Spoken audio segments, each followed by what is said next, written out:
Good afternoon, and welcome to Webinar Wednesday, Vocabulary, an important component of reading for meaning. I'm June Rawl, IPDAY Director. With me today is Bonnie Gooden and Susan Pittman, IPDAY's consultants and trainers, as well as national and international trainers for the GED testing service in numerous states throughout the United States. This winter, we've been focusing our face-to-face trainings on strategies for the ABE Language Arts and Math classroom. In the Language Arts section of the workshop, we focused on integrating reading comprehension skills into writing. Today, we're going to spend some time looking at another important component of reading, vocabulary. Before we get started, please note that your attendee microphones are muted. This helps reduce the noise that often surrounds us. If you have a question, please type it into the Q&A section of your screen. We will monitor the questions throughout the webinar to make sure that we respond to your questions and comments. If you have technical questions or concerns, please type those in as well. Our technical director, Joseph Reed, will be monitoring those questions and will be able to assist as needed. As in the past, today's webinar is being recorded. Look for it in the archives on the IPDAY website.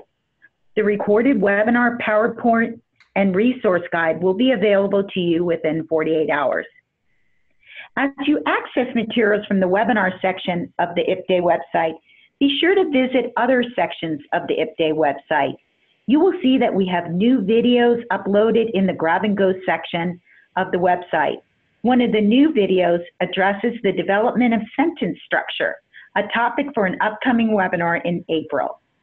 As always, we have new resources by educators for educators, including a podcast with Allison Weber from World Education and upcoming webinars and workshops that address more resources for GED prep, ABE, and ESOL classrooms. Okay, now that we've shared a few upcoming events, let's get started with today's webinar. Thank you, June. You know, learning to read, as we all know, is a very sequential process. Just because you can read effortlessly, it's easy to forget that reading is a skill that's made possible by numerous sub-skills or components, all working together. As June said, in the workshop that we've conducted this winter, we really did focus primarily on comprehension. So, today's webinar, we're going to focus on another important meaning skill, and that skill is word meaning, or often what we call vocabulary. So as we work together today, Susan and I are going to talk about identifying ways that we can select vocabulary words for the ABE, GED prep, and of course ESOL classrooms. We're also going to discuss some effective instructional practices for teaching vocabulary, because there really are a number of ways that we can ensure that our students own the words. And then, of course, as always, we're going to share a lot of resources. We'll talk today about not only the resources that you find in your vocabulary guide, an important part of this workshop, but also some resources that are wonderfully put on the World Wide Web. You know, as we look at vocabulary to teach and how to teach it, let's just take a moment and talk about how important it is that vocabulary is a part of not only the college career readiness standards, but of course the Florida ABE curriculum framework that mirrors that. One of the standards in reading is that our students need to be able to interpret words and phrases as they're used in a text. And you look at all those other words, they need to be able to determine technical, connotative, figurative meanings, and of course how word choice can shape meaning or tone. We also know that in language arts, students and multiple meaning words by using context clues or even analyzing those different word parts. And of course, they have to have a large range of not only academic, but domain-specific words so that they can be successful not only at college career readiness levels, but also in real-world reading, writing, speaking, and of course, listening. Susan, that sounds pretty impressive, don't you think? Well, I do think so because what we know based on what the research tells us is that vocabulary knowledge really is the single greatest contributor to reading comprehension. And if we stop and we think about that, how many of our students will be reading along and they get to a word that they don't know and they have no idea how to approach it. And as a result of that, they just stop because they're not sure what to do, where to go from there. Even though that meaning, Bonnie, might actually be just a little further down in the passage itself. So we know that if we can get that vocabulary, if we can build that we can also see the academic achievement improve over time. So what we want to do is we're going to look at vocabulary because it kind of falls into 4 categories. There are things that, and across the board, whatever type of program you're in, that we know, there are many words that students understand when they hear them. As they're listening to a conversation, they're listening to something maybe that is online, but they recognize those words, understand them. There are other words that they do that they can say. We use those words when we're talking, and so our vocabulary is much more expanded there. Then we get that reading, where it's the words we understand when we read. Now, we may know certain words when we're listening and speaking, but we may not recognize that word when it's in a reading context. And last but not least, we also have writing, and it's the words we use when writing. And I want you to think, too, about how this impacts not just reading, but how vocabulary impacts that student's writing ability and how limited their writing can be if they don't have that stronger vocabulary on which to draw. We know that basically there are about 2,000 of the most common words out there, and that account for something between 80 and 90% of all the text. But if you really want to expand that out, there's about 3,000 to 5,000 words that we really need for reasonable comprehension. Now, notice it doesn't go all the way to 100%, Bonnie. It just goes to 95%. But what we do have when we're sitting there is that if we have that more expanded capacity, that makes a difference for students, because then they're, in many cases, only having to pick up words that are in certain domains as we work through those. So, Bonnie, let me ask you the question. How many words does a typical native speaker know? What do you think? Oh, I wonder if it's 5,000, 10,000, 20,000, or 40,000. Wow, that's a wide range of choices,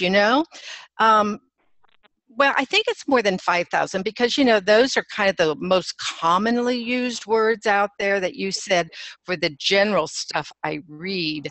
I may have a lot of those already, but we know that in all of our textbooks, there's a lot of words that are somewhat, quote, more uncommon, those kind of academic level words. So it's got to be higher than 5,000, but boy, 40,000 seems like a whole lot. So I'd have to, that does sound like an awful lot number boy, of it really words. does. It just seems like so many out there. So I'd Well, have to say actually, we somewhere. have someone from one of our panelists who says that it feels like that possibly be 10,000 Ooh. could be the words that a typical native speaker knows. Well, is anybody else willing to take a guess of whether it's B or C? Oh, I think we have some people who are a little shy out there, Bonnie, but let's go ahead, and why don't you go ahead and reveal that response? Oh, I did have one that said C. Oh, okay. So now we have a 50-50. 50-50 shot here. Oh, but I think I have another person who just came through, Susan. Okay. Oh, we've got a lot more coming in. Yes, we do. And yes, I see somebody says, I'm not shy. Jania Jones. That's great. Okay. All right, it's growing. What's the answer, Bonnie? It's actually 20,000. Wow, the C's have it, huh? And you know what? That sounds like such a large number of words.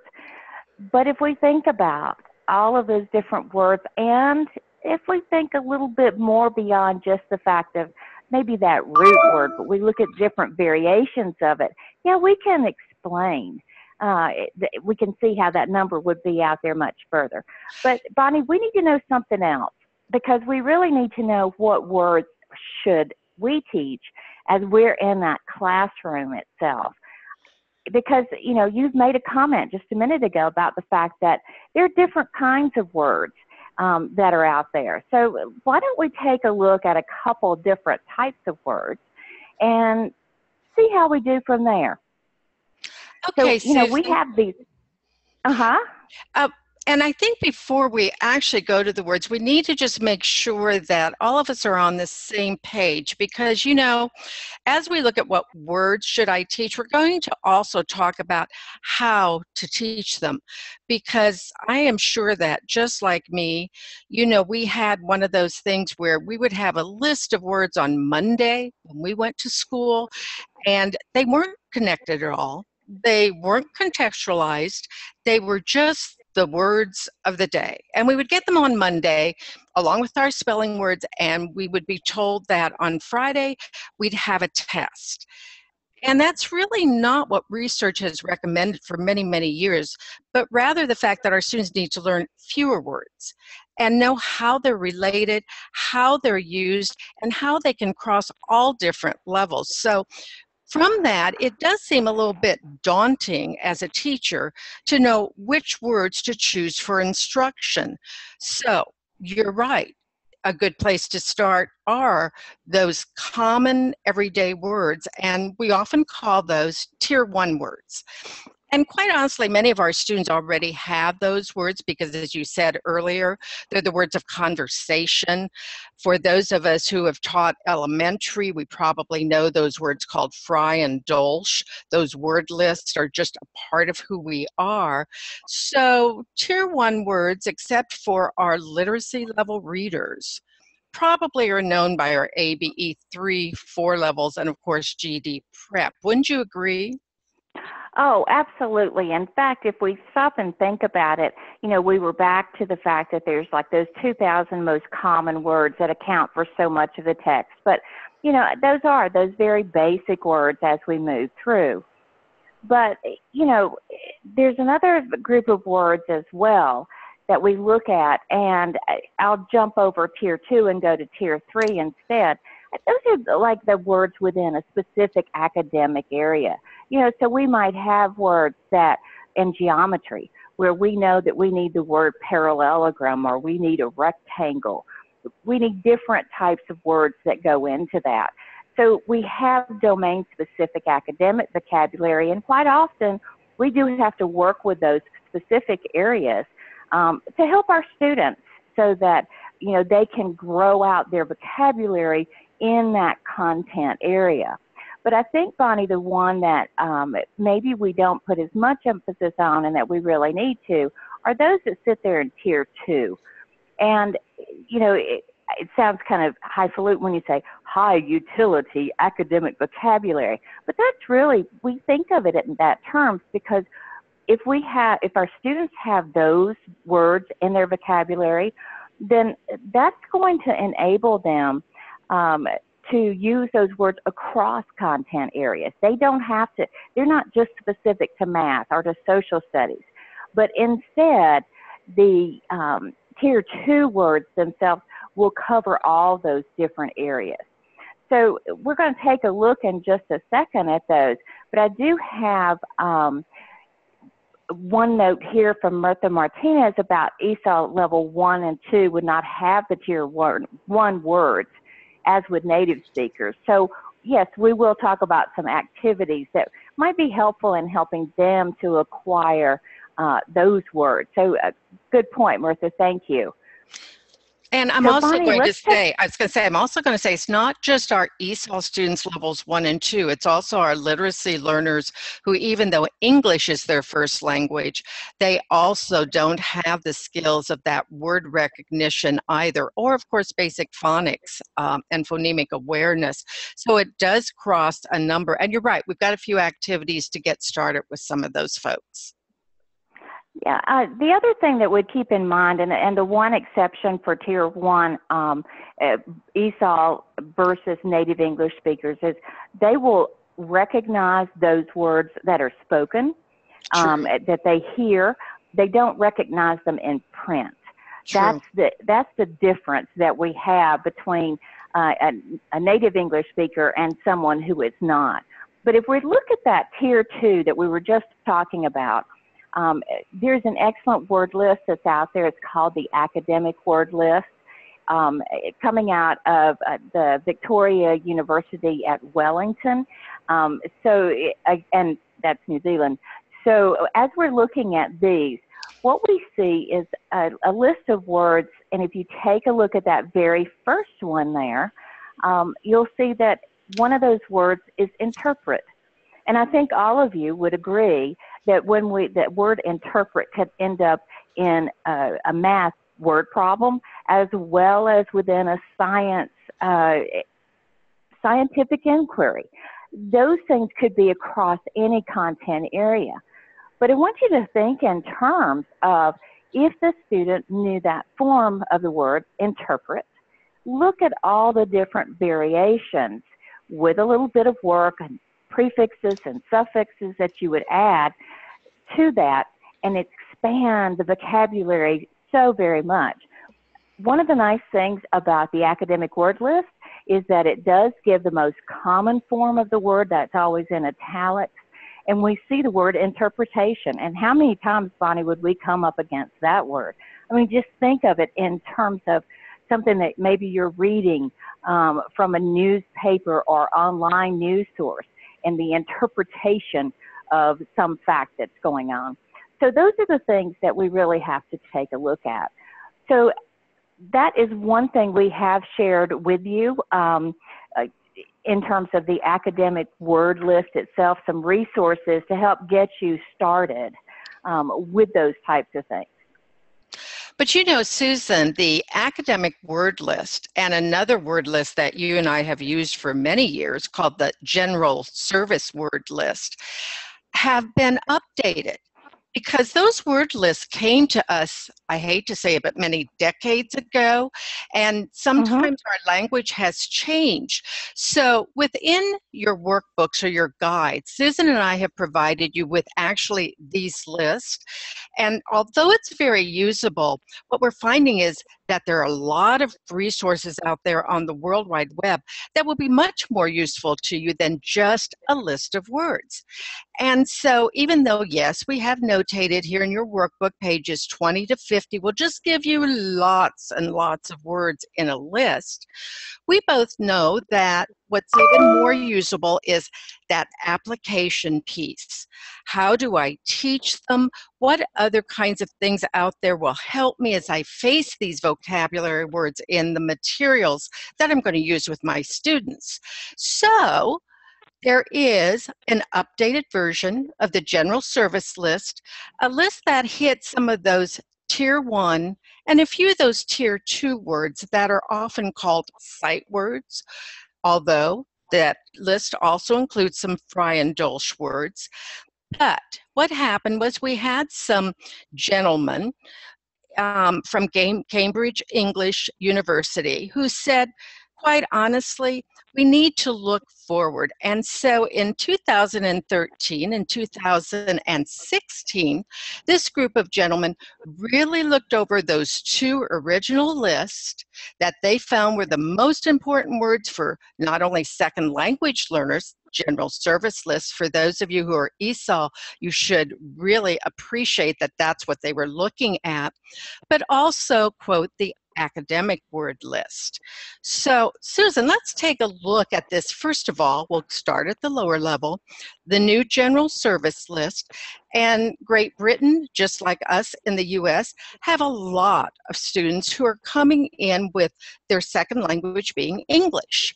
So these gentlemen took Michael West's original general service list, and you can probably see on this page, he did that in 1953, Susan. Was that an important year?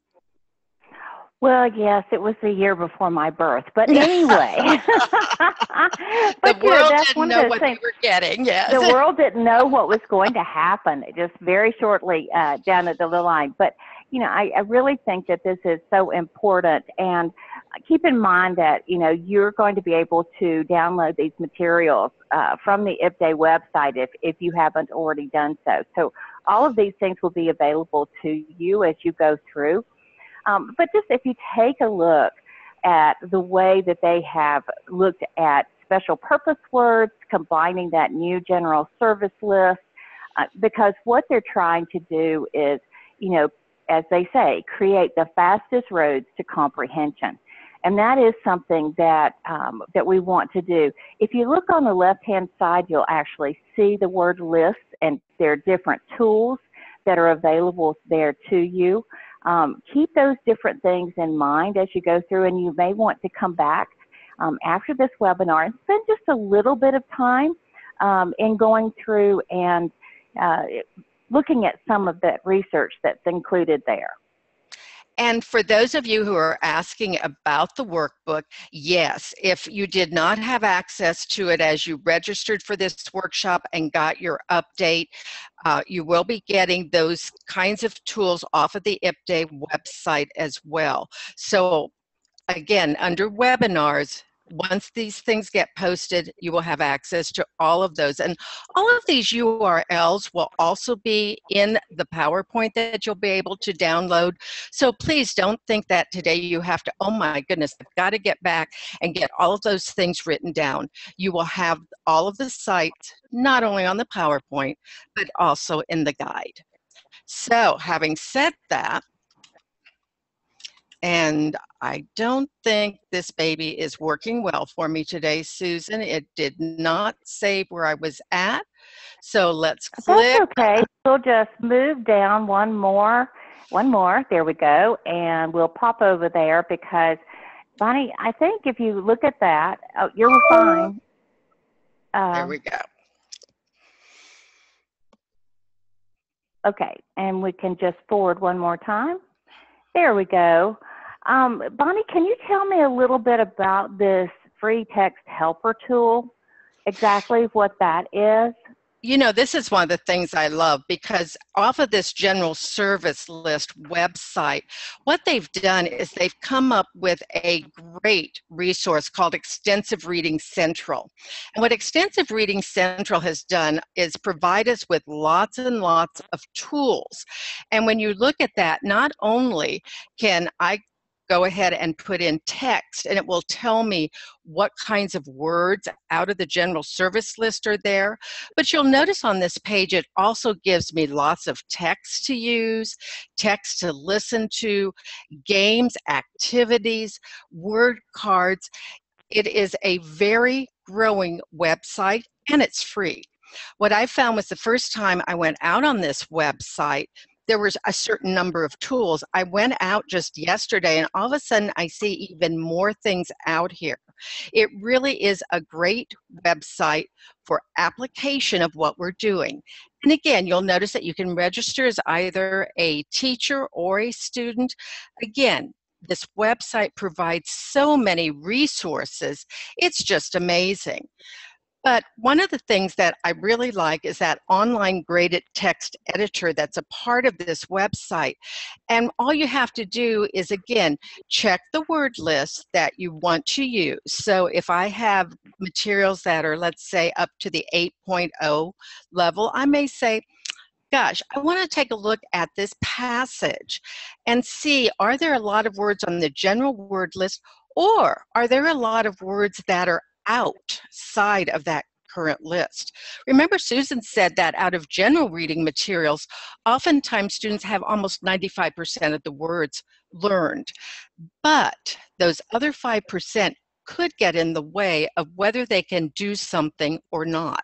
So all you have to do with this is type in or cut and paste the passage that you want to assess, select it, and you'll notice here this particular passage that they've put in, there are so many percentage of the words in level, out of level, in list, and out of list. So not only when you look at the stats does it give you the total length, boy, Susan, I think we could do timed readings with that, but it also gives you the words that are out of the list or in the list.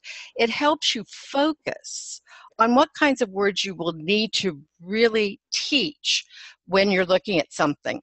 When I look at some of the science and social studies we have to teach, Susan, this would be wonderful to tell me where may the problem vocabulary words be for my students, and what would I need to make sure that I have some strategies in place to teach. So this is really an absolutely marvelous tool for use in the classroom. We call these things vocabulary profilers. And I think as you go out and just basically play with this website a little bit, you'll see the usability of some of these tools for yourself in the classroom. And of course, we always love the fact they're free. Oh, absolutely. And and so easy to access as far as that goes. Now, Bonnie, I think you have one more that's a possibility for everybody to use as well. You know, this is one that you and I have used for a number of years, where it is, again, a vocabulary profiler. Looks a little bit different, but the process is the same, where you can just, again, type in the text and then go ahead and click the button, and it just basically lets you go. And so I'm going to go out to this one quickly, Susan, just to show folks how easy it is. You'll notice here, all I have to do is type my text here, click and submit, and the vocabulary profiler is going to tell me how many words the text contains that are from these different levels, such as the most frequent 1,000-word families, second 1,000, and the academic word list, and those words that don't appear on either or any of those lists. Again, if I'm at the GED prep level, my students should have most of those words, but it really is going to give me the kinds of words that I need to focus on. That's always been a question of mine. Yeah, I think this is one that becomes very important as we look at that kind of critical link between, you know, as we get students up to, you know, like a 5.0 to 7.0, and they're trying to make that leap on up into higher order text. And there's just some words that get in their way. There's some vocabulary that they don't own that they have to work with. So any of these tools can help us because, you know, it helps us immediately identify those things that our students are going to struggle with. And, you know, as we look at that passage, and I know all of you are seeing this very colorful passage off to the side, but basically, you know, as you look at that, you can see where the difficulty might lie within some of these words and some of the higher order words that are in that passage, because all of those things have been color coded and you can match them up with, you know, K1, K2, and so on down the list. So those are the different things that you want to do. And in this list, you can see that there's a few words like determiners, you know, grammatical, that may be more challenging for students than a lot of the other text that's there. So Bonnie, beyond that, there's also another group of words that, you know, they're essential for reading, but they're also essential for writing. We don't call them the same thing in each of those disciplines, but they really are the same. But in reading, we call them signal words. And these signal words really are clues for students to help them follow through a text, because it can give them that hint about what's going to happen. And it can also give them an understanding of the order that things occur, or that there are details. There's so many different possibilities with this. You know, we get into writing, and Bonnie, we don't call them signal words, we call them transitions, which are very important, especially when we talk about effective writing skills, that, that those transitions lead the reader through a passage and help with understanding. So we have quite a few different categories for working with signal words, and these, again, are in your workbook itself. But, we have some vocabulary from some different categories, such as continuation, as that's their ands, and as we move through, or a change of direction, which we also think, oh, however, and whoop, here we've gone off again. Bonnie, I think about that, and I think about our writing at the GED level, where students have to do a claim and counterclaim. And so those are the kinds of things that we have. Our students, though, seem to have no real difficulty with sequencing or time. Those two categories, not so bad. I think when it comes to illustration, about the only word that they really have for that is for example. And so I think we can build out more with that. But there's some other categories that we have as well, looking at emphasis and cause and result, kind of that spatial, if something's above or it's below. We also know that our students, they may have a little difficulty in comparing and contrasting, but how much easier would that be if they had those signal words that go along with that? Conclusion, well, we do have all those in conclusion words, or finally, but we want to get those moving a little bit more.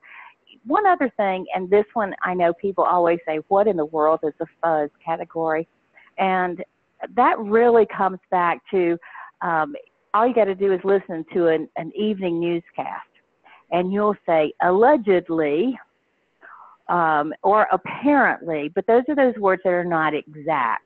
And so they're kind of fuzzy around the sides that make a difference. And then, of course, we have those non-words itself. So I would really recommend that students really be familiar with those signal words that you find in the workbook on pages 51 through 52, and encourage them not only to be watching for those words when they read, but also, to be using those words as they write. That's going to make a difference as well. Susan, one of the ways that I used to use that chart was I really got tired of my students saying such as, although, and I'd have them look at that signal word chart, and I would say to them, is there another word or set of words that would be more effective in your paragraph or in your sentence, letting them know that they can substitute one signal word for the other. And that really helped their writing be more effective because they saw different ways to use those words. It also helped me out not having to be the person that always said to them, why don't you use this and this? So it gave them practice with those things. And the other thing was just, could they find different signal words if they looked at a reading passage? Because if they're not aware of the clues, and that's what signal words are, they're clues. If they're not aware of the clues when they read, then they lose a lot of effectiveness of their comprehension because they've not read closely. So take a look at this short paragraph. And my goodness, I have a lot of signal words. Oh, there definitely are a lot of signal words here. And I think one of the things that you could do with something like this is to actually have students go through and not only find the signal word, but what is it telling them? What is that? What category would that fall under? Is that a sequence word? Is this a conclusion word? Those, a continuation? Those would all be really good things as they're working through. Very definitely. So we now have a whole lot of words that we can implement in our classroom. And Susan, I promise we'll come back to haunt you if you take the list of words and you do 10 words on Monday, test on Friday, 10 words on, what we need you to do, and this depends upon your students as well as the content that you're teaching. If you're teaching some type of vocational or career tech, You may focus differently than if you're teaching ESOL students at a level 1 or 2 or 3, or if you're doing ABE students who you're focusing on math or social studies, or again, GED prep students where you're focusing on very specific content areas. So where's the focus? A whole lot depends, of course, on your students and on your content. But also, we know that the higher priority needs to be those high mileage words.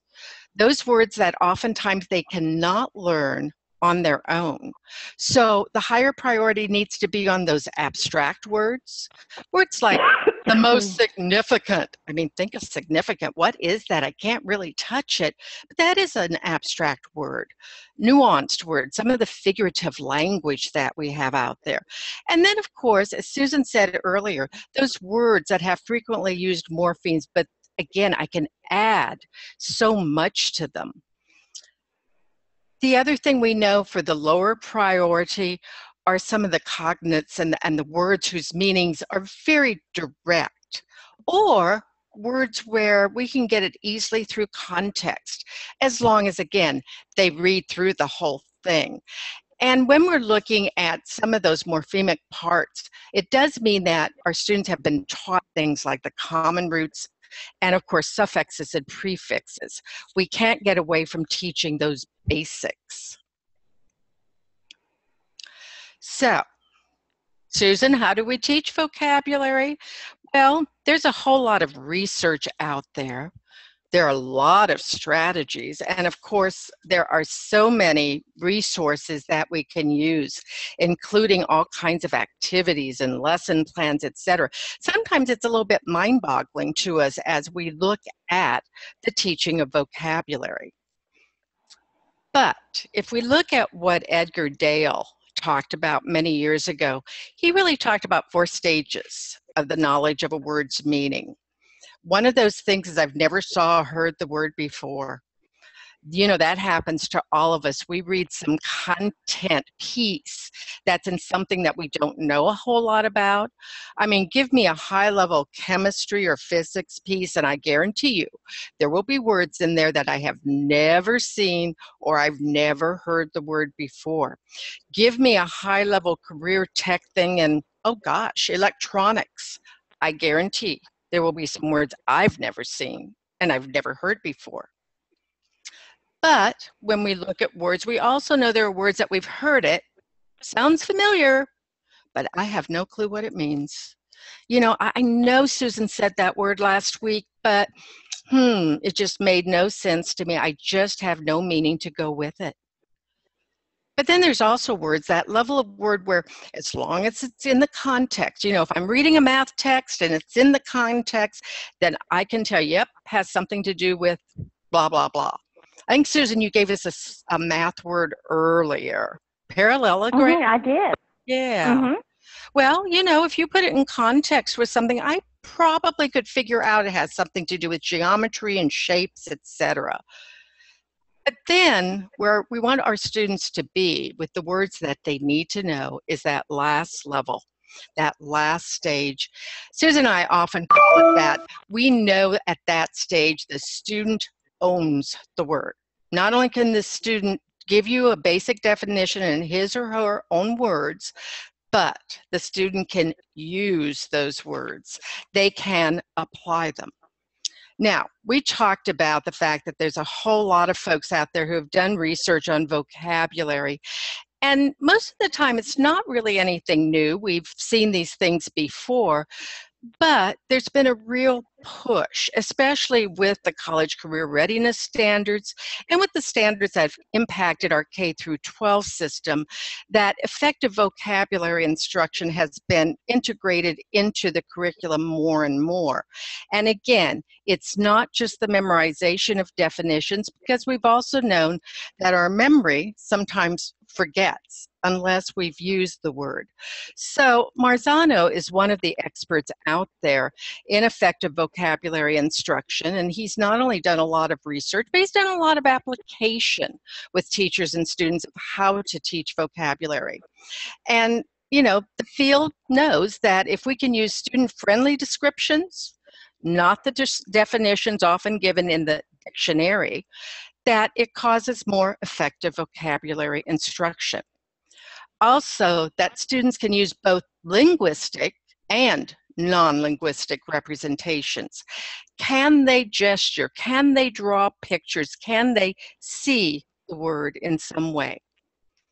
Vocabulary instruction also needs to include that multiple exposures so that the word meaning makes sense, not only, let's say, in poetry reading, but can that word be used in other content areas? How is that word used in real world context? So multiple exposures to the word. And as we've talked about, can the student use the word parts? Can he or she add those prefixes, suffixes, etc., to create so many different words? And of course, to use different types of instruction for different types of words. Verbs, that relationship, so we need to tell students that.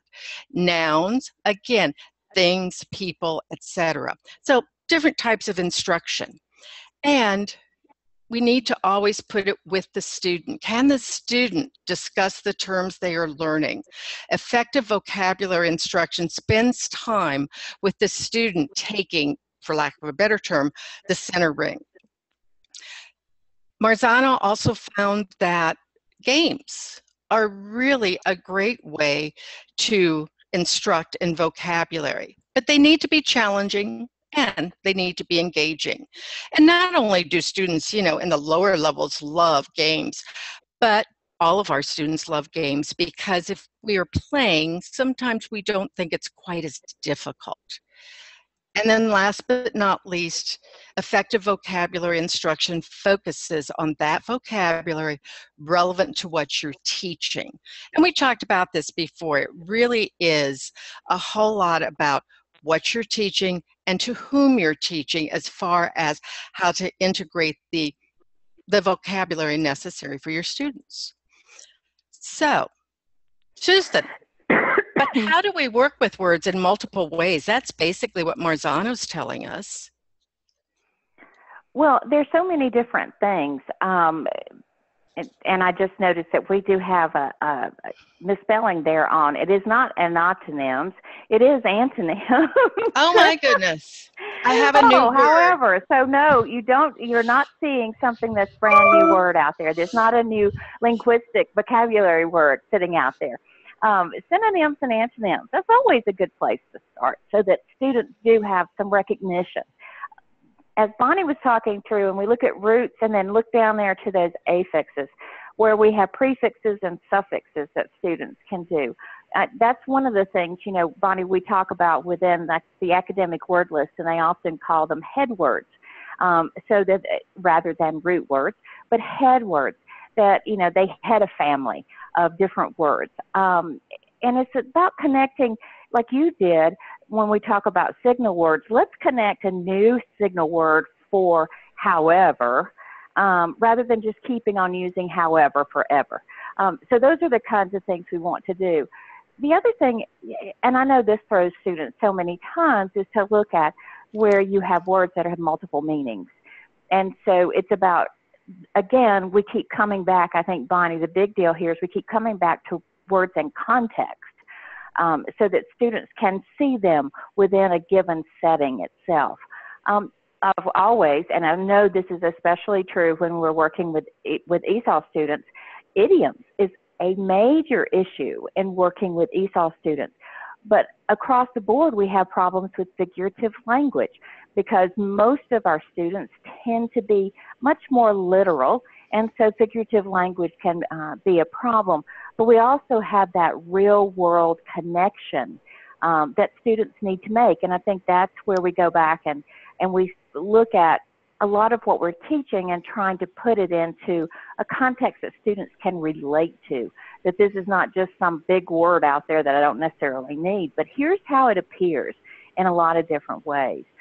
But, Bonnie, the thing about it is that we see, and the research tells us, that, once is not enough. We talk about this so many times when we're working with math. We also talk about it when we're working, in grammar, but students need to use these words. They need to use them multiple times before they really are capable of, quote, like you said earlier, Bonnie, owning that word, using it independently.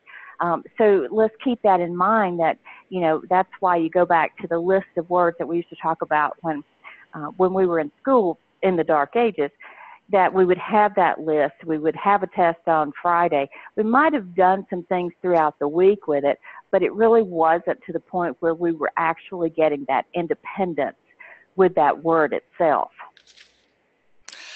That's so true. And Karen, thank you for laughing out loud at my typo there.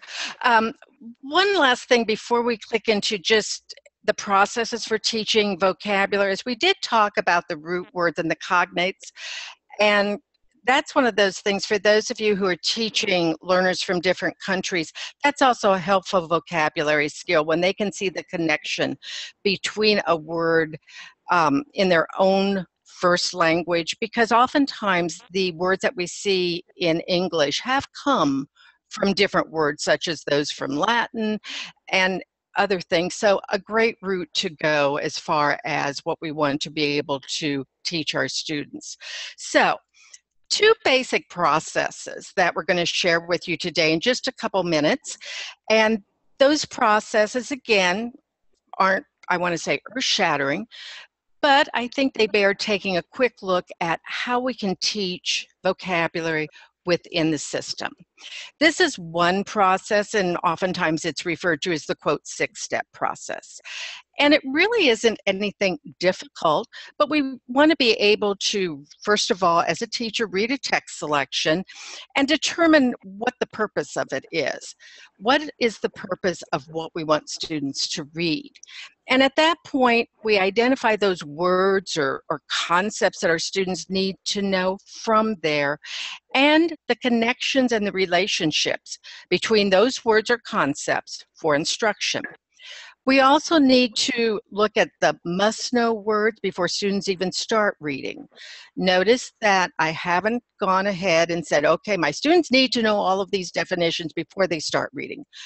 But we also know that in reading text, students should be able to read without problems about 90 to 95% of the words. If they cannot, it is too big of a leap for them to really click into comprehension. So that tells you that the words that they need to know that are new are not great. Then we need to decide some of those incidental words, those words that just appear, they don't need any teaching. Maybe your students know them, maybe they don't, but it doesn't get in the way of understanding.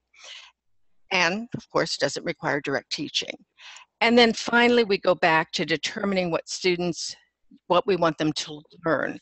That's the process that we should be taking as we're teaching vocabulary in the context or the content that we're putting out there.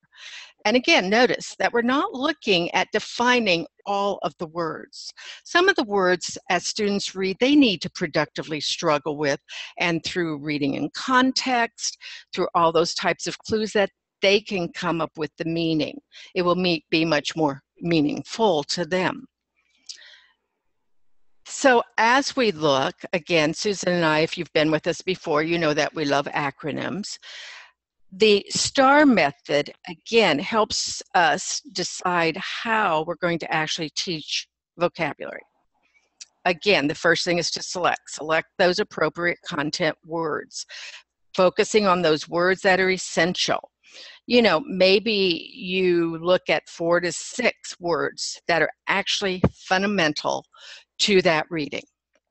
Then teach it. Now, maybe you're going to teach some of those words before, and maybe you're going to do them during, or maybe you're going to do it after because students just really haven't gotten it.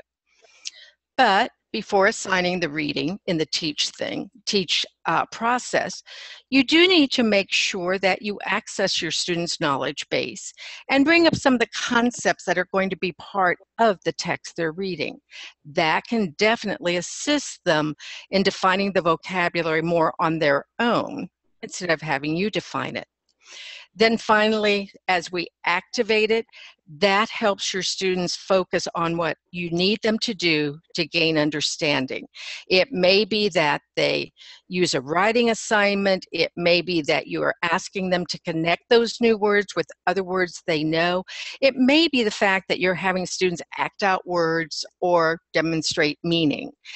And finally, you want to always make sure that you revisit those words, not just from the content you've had them teach or reading, but also where will those words appear elsewhere? Will they appear in other reading materials? Are you going to do some games or writing assignments? Are you going to have students create a vocabulary journal? Susan, a vocabulary journal. I think you and I have used those before. What we're providing everyone with, though, is something from Marzano that looks maybe a little bit different than what you and I have used. That's true. And, there's so many different ways that you can do it. You can get much more complex, which is more looking at this.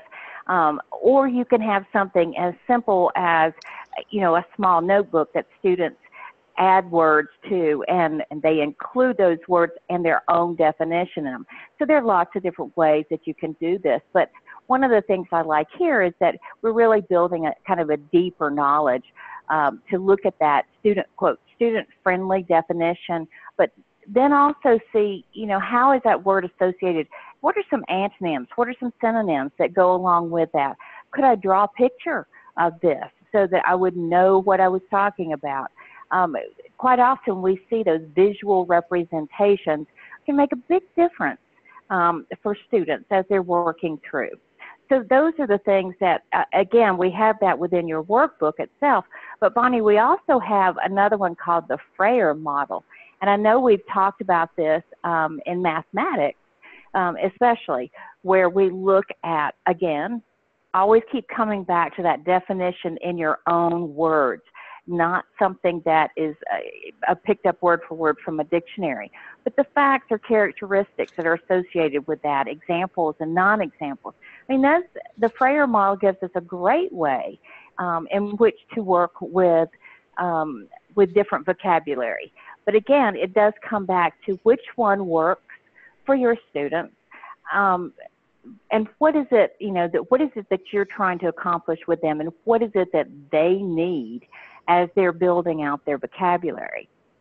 And Karen has added for us that she finds that most of her students seem to struggle, or her students seem to struggle most with the words in science.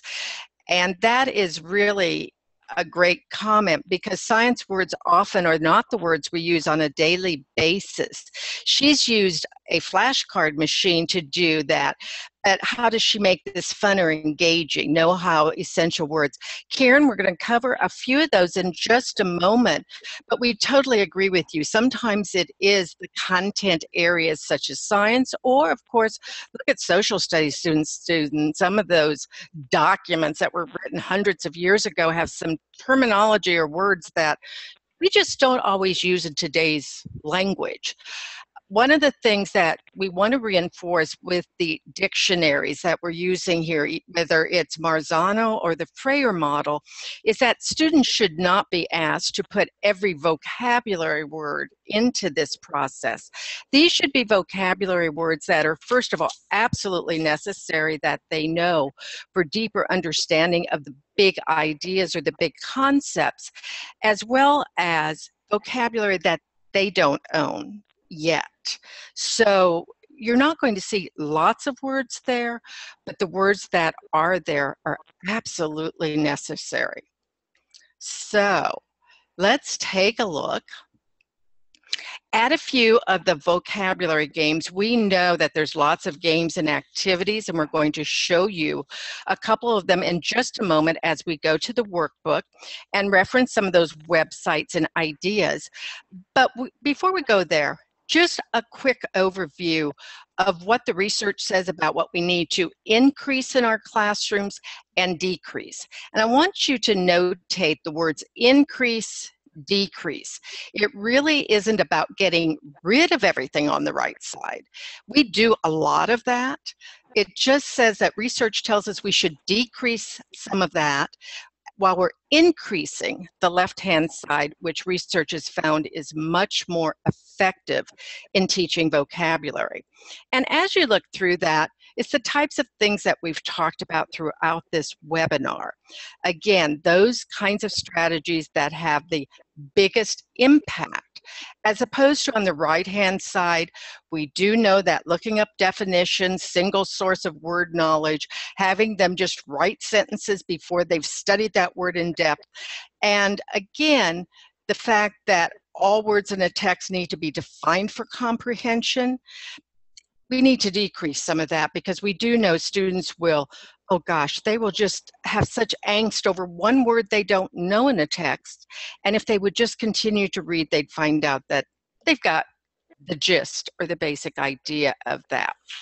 So as we look at reading comprehension, Susan, I'm going to click into the workbook so we can focus on a couple of those things, but also just discuss, I will get your brain going here. What is our favorite vocabulary book out there?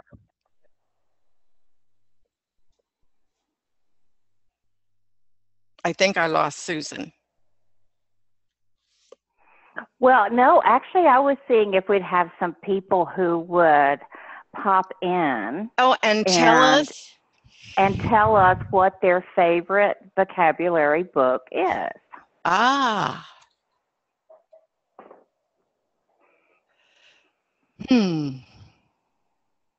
Got anything that you want to share? Come on, guys, put it into the chat box, or you can go ahead and you can also put it into the Q&A.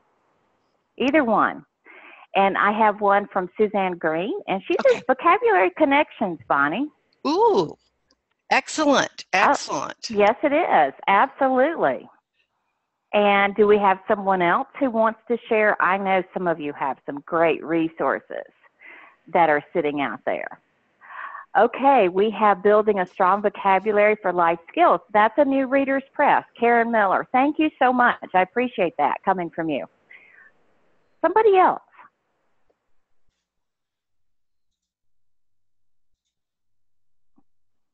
Well, Bonnie, as we're doing that, how about going ahead and starting through and talking about some of the resources we have in the workbook? And guys, I'm going to ask you, please, if you would, keep adding your resources that you use, the things that you like for vocabulary, because I know the group would really appreciate those if you could do that.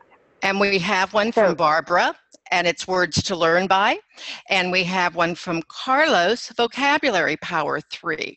All of these are great resources to use in the classroom. So yes, we did have a few more. Thank you, guys. Okay, this is the workbook guide that you have, and just a very brief overview. You'll notice up here that you do have some of the very common prefixes. Our students do need to know those. It's a very great resource for them. And sometimes if you're like me, I just want to have everything in one spot. So that is what we've tried to do for you. You'll notice also you have a few suffixes, noun, verb, and adjective suffixes. We're not going to tell you this all inclusive, but it gives you some of the basic ones, again, that are really useful to use. When we were conducting the workshop, you noticed that we talked about the links, assessment strategies, and reading profiles on links.ed.gov. If that's not a site that's familiar to you, it is an absolutely marvelous site with all kinds of information, but also some free, and I did say free, reading assessment tools. What you have in the workbook here is the segment that deals with word meaning across the different NRS levels. So that's basically for your reading enjoyment. You saw this tiered vocabulary, of course, in the PowerPoint, as well as that chart. And Janet Ellen brought us the chart from her book, Words, Words, Words. You also have a couple templates for vocabulary dictionary, Frayer model, and of course the Marzano notebook as well. The other thing you have is Susan and I are firm believers that games can help get students engaged. And so we've given you just a few games that you can use very easily in your classroom at all levels with all types of words to get students thinking. Everything from charades to memory to catchphrases to, yes, it's not scatter plots, and Susan and I have been working on math lately, it's scattergories. So a number of things that you may find useful. Last but not least. And Bonnie, one other thing, because we did have someone else who popped in into the chat to say that one of the things that they do is Jennifer Sherwin works with family literacy in ESOL, and she actually uses some vocabulary words from children's books that help them, of course, at working in a family literacy situation. That would be great because not only is the parent learning, but they're able to work with their child as well. So, you know, that kind of expands in two different ways. You know, that's great. And that goes back to know your student, go in the content that's important to them, and of course at the level. Last but not least, we've provided you with a few lessons and activities that are here with URLs for you, as well as a couple sites that will get your brain going with some more word games. Of course, the word list URLs, the vocabulary profilers, you'll know that there's quite a few here, so go ahead and take a look at those. And last but not least, you do have the word list here. The new general service word list, the academic word list, and of course, signal words. So all of them are here for you to use all in one location. And Susan, I don't think anybody gave our favorite. They didn't, Sure. and I've been watching for this because Bonnie and I love the Reading Teacher's Book of Lists, which is a great resource for the classroom, irrespective of whatever content area you're working with, because you will find that the Reading Teacher's Book of Lists, which is by Frayer and Kress, has vocabulary for different content areas. It has games, it has activities that you can do using those different lists. And many of those lists are also broken up by level of difficulty. So again, you can purchase that through Amazon. You don't have to have the latest, greatest edition. You can actually use the previous edition. I mean, that you can find them very inexpensively. And that's only a resource that you would use for yourself, which you could just purchase. You only need to purchase one for the classroom because that will be your resource. Now, Bonnie, I did have a couple of things that came up wanting to know about some vocabulary resources that are apps. And so there are a number of different things. There's things from Vocabulary Builder that's included. You have Words Inc., which is called Endless Vocabulary. However, just a word to the wise, there are some in-app purchases that go along with that. And then let me go ahead and I will type in, because I just had from Nancy Schmidt, what was the name of that book again? So I'll share that out with everybody. And while Susan's doing that, just notice if you go on Amazon, you can get a book that's been slightly used for very reasonable. Also note that if the Reading Teacher's Book of List was good, they've added science, social studies, etc. Our favorite continues to be the reading one because it includes everything. Before we leave you today, because I know we're running just a couple minutes after, please notice that the webinar guide, the resources, the PowerPoint, etc., will be loaded to the Florida IPDay website, so check for those things. Also note that if you want additional information, go under the ABE and ESOL lesson plans. There are a number of lesson plans that deal with meaning of unknown words, academic vocabulary, affixes. Again, great lesson plans that you can click into your classroom immediately. Also note that the e-training modules provide you with some additional information on vocabulary, and there will be some upcoming grab and goes that will be posted. One that will be posted very soon is on narrative chains, another great way to teach vocabulary.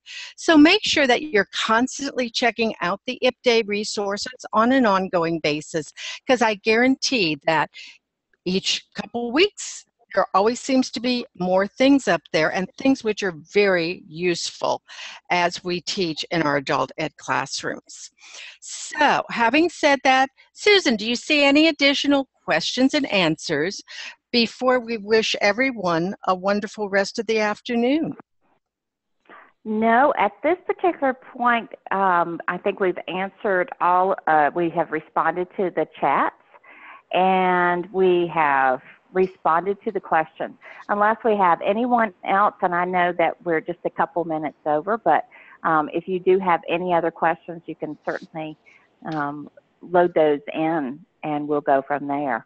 But what we'd like to do is to thank you very much for being with us, because the best professional development is ongoing, experiential, collaborative, and connected to and derived from working with students. And so we're so glad that you were able to be with us today, and that you shared some of your resources that you use within the classroom. And thank you so much to each of you for your kind words. I'm getting all these, Bonnie, I'm getting all these different things from, that they like the resources and everything else. So having said that, I'll turn it back to you and let you close it out. Okay, Susan. And again, thank you so much. Susan and I are always here to assist. We will be back with you on a webinar April 19th when we're going to work with from words to sentences and beyond, really taking a look at how do we craft more effective sentences with our students, of course, and how can they get started in writing effective paragraphs. So on behalf of Florida IPDA, June Rawl and Joseph Reed, Susan and I would like to thank you very much for being with us today, and we'll see you all again very, very soon. Have a great rest of the afternoon.